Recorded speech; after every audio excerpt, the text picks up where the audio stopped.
వాడు చెక్కేసిన తర్వాత ఆ గ్రెయిన్స్ ఏం చేస్తారంటే వాళ్ళు కటింగ్ చేస్తే ఇప్పుడు అన్నీ ఉంటాయి గ్రెయిన్స్ దగ్గర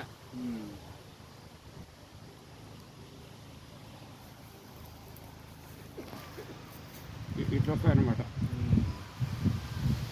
ఇది నెంబర్ 1 క్వాలిటీ అంటారు. ఇంత దగ్గర ఉండేటివి కొన్ని ఊరులతో దూరం వస్తాయి, కొన్ని ఊరులతో దూరం వస్తాయి, కొన్ని ఊరులతో కొన్ని కటింగ్ వస్తాయి. ఇవి వచ్చినప్పుడు ఏం చేయాలంటే వాళ్ళు కటింగ్ చేసినప్పుడు ఈ రింగులన్నీ కలుసుకునేటట్టు కటింగ్ చేస్తారంట. చేసినప్పుడు మనం బాయిలోకి పోయి కేకేసినామనుకోండి, మన కేక మనకే వినపడుతుంది. అదేవిధంగా ఈ గ్రెయిన్స్ తిప్పినప్పుడు ఎక్కువ శబ్దం వస్తుంది అన్నమాట. వాయిద్యాల్లో దీనికి మించినటువంటి శబ్దం ఏ కొయ్యకు రాదంట. అందుకోసమనే ఆ గ్రెయిన్స్ అనేది ఆ విధంగా తీస్తూ వచ్చినారు. కానీ ఇప్పుడు అటువంటి గ్రెయిన్స్ వచ్చేసి ఆ గ్రెయిన్స్ నెంబర్ 1 అనమాట.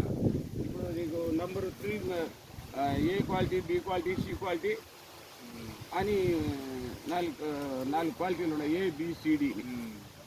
ఈ సిడి ఏమి రాక పనికి మళ్ళీ ఒకటి చేసేస్తారు, అది మామూలు రేట్ వేస్తారు.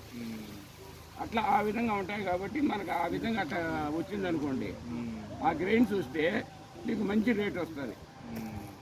దీనికేమో మీరు చెప్పి మంచి రేట్ వస్తుంది, కానీ మనం పెంచుకునే విధానంలో ఆ విధంగా చేసినారంటే రేపు తీసుకున్నటువంటి వ్యక్తికి మంచి బెనిఫిట్ ఉంటుంది. దీనివల్ల నష్టమేమి రాదు, బెనిఫిటే ఉంటుంది. వాళ్ళు పెట్టిన డబ్బులకి నష్టం రాదు.